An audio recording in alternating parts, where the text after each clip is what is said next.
WaifuGate here, bringing you another deck tech video. Today we'll be going over Jund Walkers, the deck that I've had a lot of fun with so far since the M20 rotation in. Nothing rotated out with M20, it was just M20s coming in. So what does the deck do? What we try to do is answer threats. Mainly the main deck is geared toward aggro game one, and then it has a sideboard for control mostly.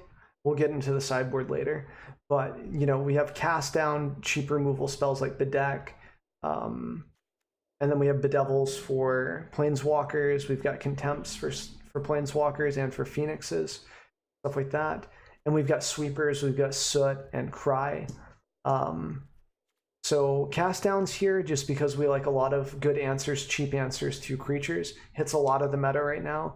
You know, like blue-green flash, it hits that pesky wolf guy that ends up producing more wolves, you know, that guy. And it also like hits sirens. It hits just about everything. The cards that it doesn't hit, this is weak against feather. So something to think about.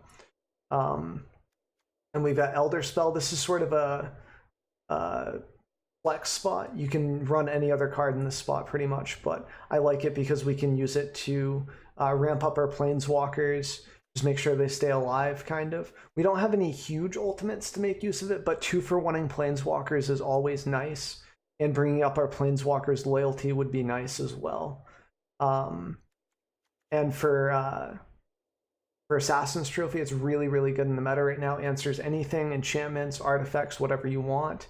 And a lot of people are being greedy with lands, a lot of non-basics. So a lot of the times this is just, it'll just blow up a land or whatever you want, and then they don't get anything in return. Usually there's a downside to this card right now. It's not so bad. Answers Frenzy, answers any planeswalker.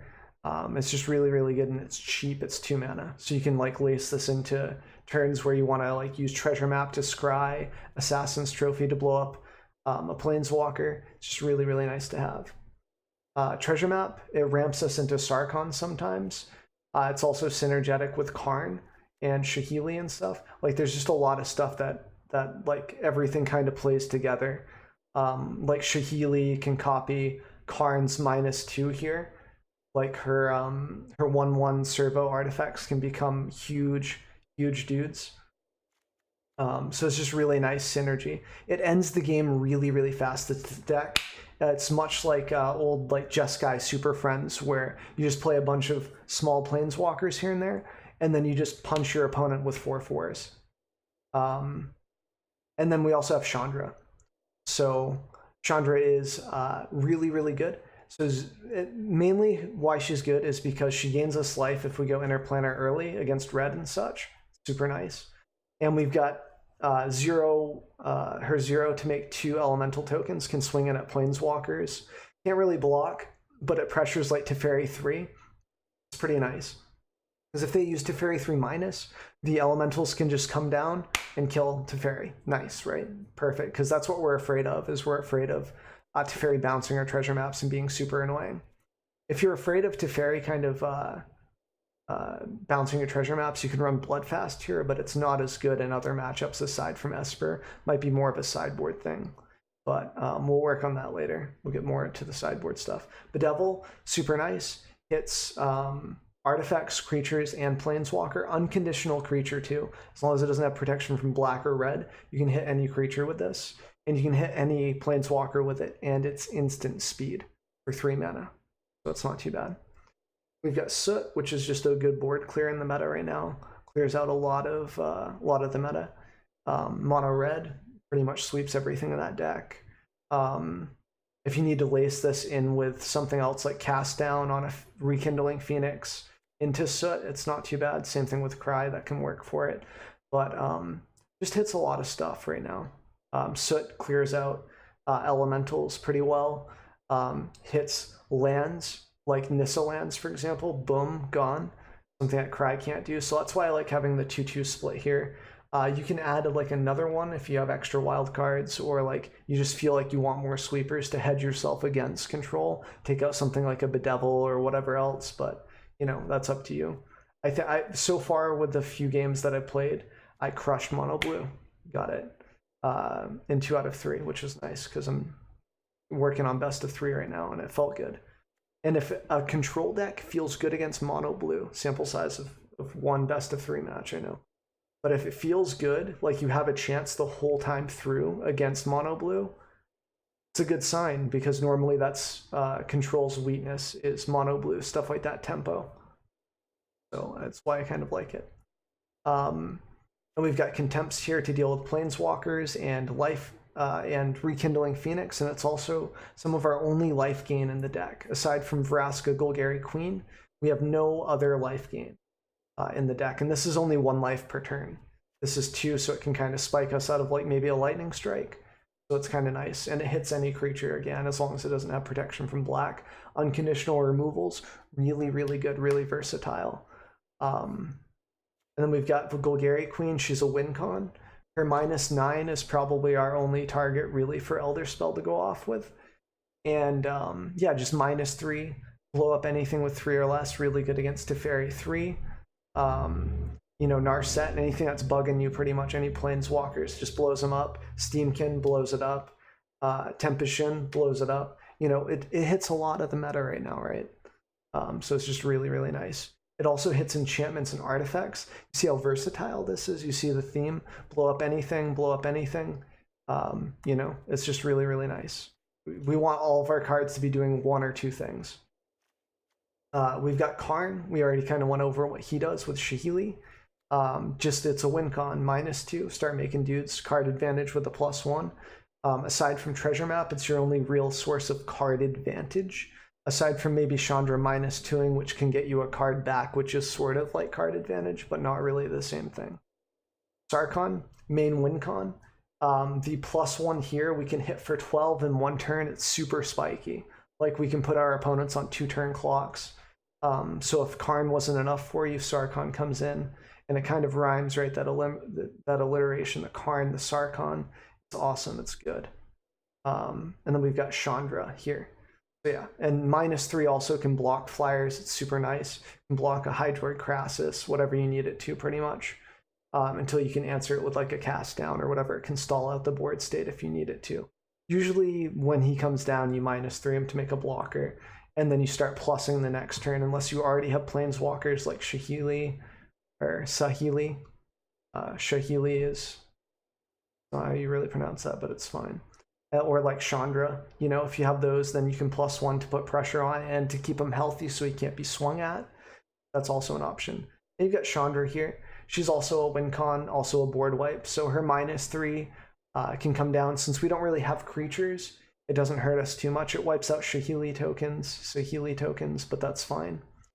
Other than that, there's no like real clash, and it can't be countered. This is huge. This against mono blue, bam, pff, the board's gone aside from Tempest, you know, and that's fine. Maybe you have a fry for that or something. But yeah, it's not bad. And that -X, that exile, can work on a Rekindling Phoenix. She can come down, hit a Rekindling Phoenix, hit a Vanguard. Actually, no, that's incorrect. Because it never dies, so Vanguard, just disregard that. But yeah, and the emblem can be a win con if you +2 it against control. So, and that's pretty much the main board. Good matchups, bad matchups. I'd say we have a pretty fair matchup against just about any aggro. Elementals can be a little tricky because they have a lot of card advantage, a lot of weird stuff. But Cry's super good against them. It kills the Leaf Elemental, the one that taps for mana. The 2-drop that's an elemental, and it kills Lana War Elves. It kills Reef, the Reef dude that's super OP right now. Their engine, basically. This is really good. This is really good. And we have a lot of spot answers, and they don't really run a lot of legendary stuff, so we have a good matchup there. Against Red, we don't have a lot of life gain, but we have enough sweepers, enough spot removal to probably get their game 1. And then we've got Moments sideboard and whatnot, so that's good.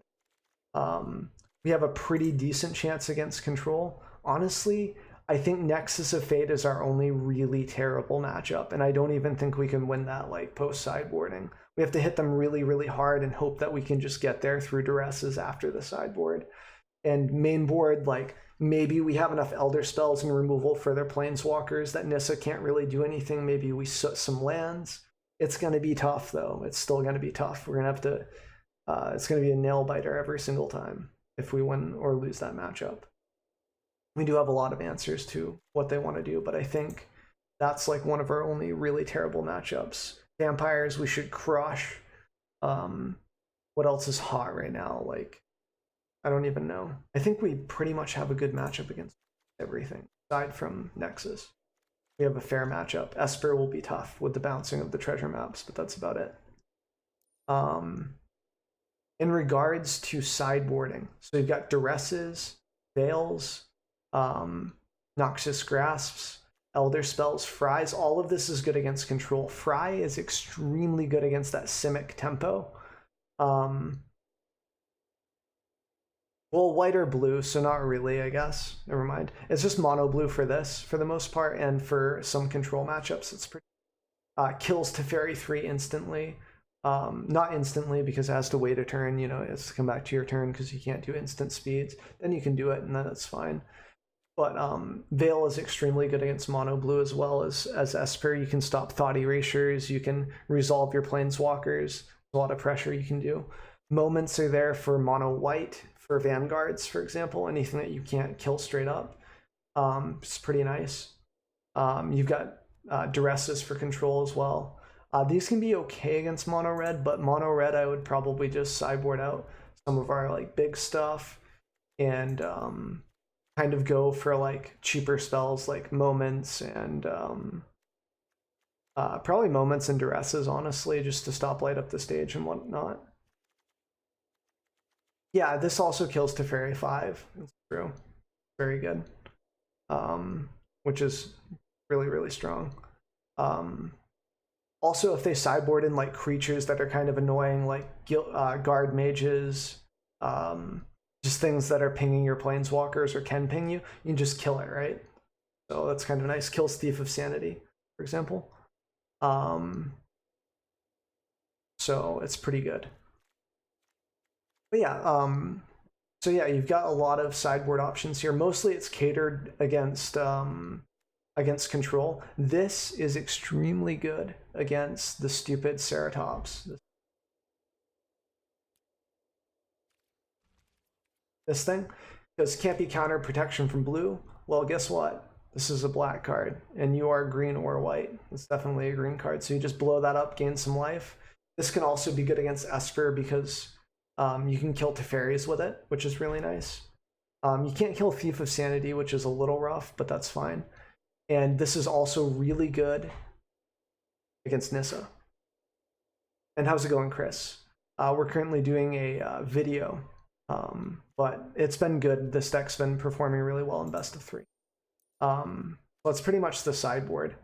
Command you can bring in against control as well, and this is pretty flexible as well. Like you have a lot of options in regards to budget options and just flavors. Like if you want something different teched against, you know, you don't want Elder Spell main board, you can add like another Bedeck, you can add a cast down, whatever you want basically. So budget options. Well, we can go for like priority crafts first. I'd say that you need to have Sarkhan and you need to have your lands together for the most part. If you're worried about check lands rotating, just craft the Scry lands instead.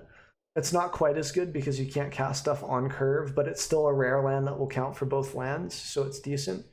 So I'd say craft your shocks and then craft your Scry lands and such, and it's a little bit better than having stuff rotating on you if budget's an option. I prefer the check lands just because I have them crafted already. I don't know if I'd run, and then other than that, you could run gain lands, like life gain lands against aggro. It's still pretty good for budget options. If you really need to get your land base together, you can use the gain lands, life gain land, for the certain colors. And then other options, instead of treasure maps, you can run like discoveries. They're less susceptible against like Teferi 3 because you can get your effect out perhaps before he lands. Or take care of Teferi 3 and then Discovery after. Because this thing getting bounced by Teferi feels really bad, or hostage takered. It's very, very rough to come back from that, but you can do it. It's just really annoying. For Elder Spell, you can run literally anything else. Angrath's Rampage, Cast Down, Moment of Craving, anything you want instead of that. Bedeck can just be replaced by Moment of Craving in the main board, so you have that minus effect to kill Vanguards and whatnot. I just like it because it's versatile. I can destroy like a land like Azcanta or what's that other card called? Adanto, the Legion's Landing land. You can blow that up and then deal 2 damage to like a Gideon or something else, like loyalty wise. Just depends, and it's an instant. So it's just versatile, but you can replace this with like Moment of Craving or more cast downs. Assassin's Trophies, pretty important. It's another priority craft. Nothing else does what this card does, which is just blowing up anything you want. Just super good right now. You can run like Angrath's Rampage, but I don't know, it's just not the same. You can't deal with the artifacts and enchantments as well. Planeswalkers. Planeswalkers sort of, but not targeted. Chandra, you can pretty much just run like Dabriel. Okay, Dav. Just as a 3 CMC Planeswalker, he's not going to do the same thing, but he's still going to be okay. He'll still get you there with Sarkhan, just having another 4/4 to swing in, and that's the main thing to have. And yeah, you won't have the recycle. That's really nice. Tibalt's another option if you're running into a lot of life gain and you just want to end the game quickly. It's okay. I just feel like Dab kind of presents more pressure in a way. I mean, I guess creating 1/1s is fine, but you have Cry of Carnarium, so this is kind of like, I don't know. It's okay. It's like if you have them and you're struggling for uncommon wildcards or whatever, and you don't want to craft Dabriel, it's fine. But yeah, and this gives you a clock too. So like if you get your opponent down to 2 or fewer cards, or no, it's 1 or fewer, and then it starts pinging them for 2 damage. Good, not bad. And then that makes it so you only have to swing in like once with Sargon potentially to present a clock. The Devil, you can kind of replace this with like Angrath's Rampage. It's kind of the same boat as these things. You're basically just gonna have to use commons and uncommons that make sense. Like Rampage definitely has a 4 of if you don't have enough things to kill planeswalkers like Contempts and whatnot. And then since you don't have the exile effect for birds, you run Cruelty instead of Contempts, and you sort of balance it that way. You have to do a balancing act with your commons and uncommons. That's pretty much where you're at for the list. So like you just take out Vraska's Contempts, add in Cruelties, that's a 3 for 3, right? And then you take out Bedevils for Rampages, that's a 3 for 3. And then you can take out the Elder Spell for another Rampage, which is, 4. And then you have answers to Planeswalkers at least. And then you just don't have as many answers to, artifacts and enchantments and whatnot. You're going to really have to rely on Vraska Golgari Queen to get you there. And yeah, that's pretty much it. Not sure if there are any budget options for Karn. Karn's a little hard to replace him, just because he presents such a good clock with Shahili. So I think 2 Karns is probably worth it for this deck. But I've been having a lot of fun with this list. You've also got options here. Yeah, Chandra 4 can work if you have those crafted instead of Karns to produce card advantage. Doesn't present as much of a clock, but it can still be pretty explosive. That's a good point. And then instead of Chandra Awakened Inferno, you can run Liliana Dreadhorde. Like, she's okay. Like just as a replacement for the 6-drop, just so you have some sort of a clock. And if you do have the Elder Spell crafted, she can win you the game pretty fast. So yeah, to be more specific, Chandra, the Chandra 4 that I'm talking about is Fire Artisan. That's the one that you want. Because she can end the game, and she gives you card advantage the same way that Karn would. Not the exact same way, but close enough. Like where you're going up a card, even if it's a land that you get to play for your turn and just get things rolling. Plays really well with Vraska Golgari Queen, actually, to produce you more life and just sacking your lands and whatnot. It's actually pretty interesting.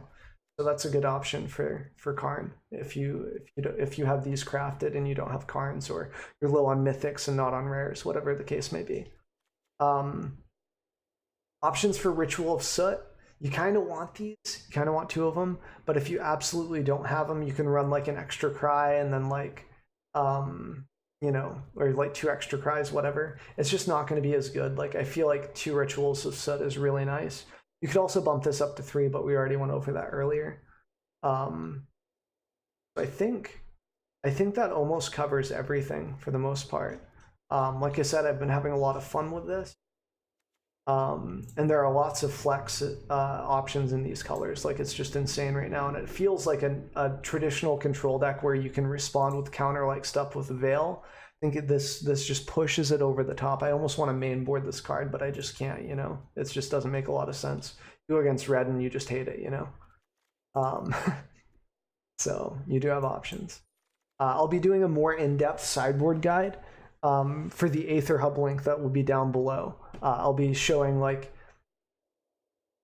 what you can take out against certain matchups, like specific sideboard guides. So if you're looking for that, that'll be coming soon on the Aether Hub link down below, as well as my Twitch. My Twitch link will be down there.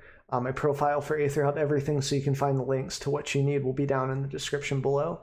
And if you have any questions about the deck, about anything really, I stream every day from 6 a.m. Central Time until about 2 p.m. Central Time. I appreciate you guys checking out the video. Hope that it was helpful. And if you check out the deck, you like it, let me know in the comments below. And if you have any suggestions, like, you know, different planeswalkers we could use, different sideboard options, feel free to hit me up on the comments below or drop by Twitch. I'm always around. So, and I appreciate you guys chilling out and checking out the video. Thanks.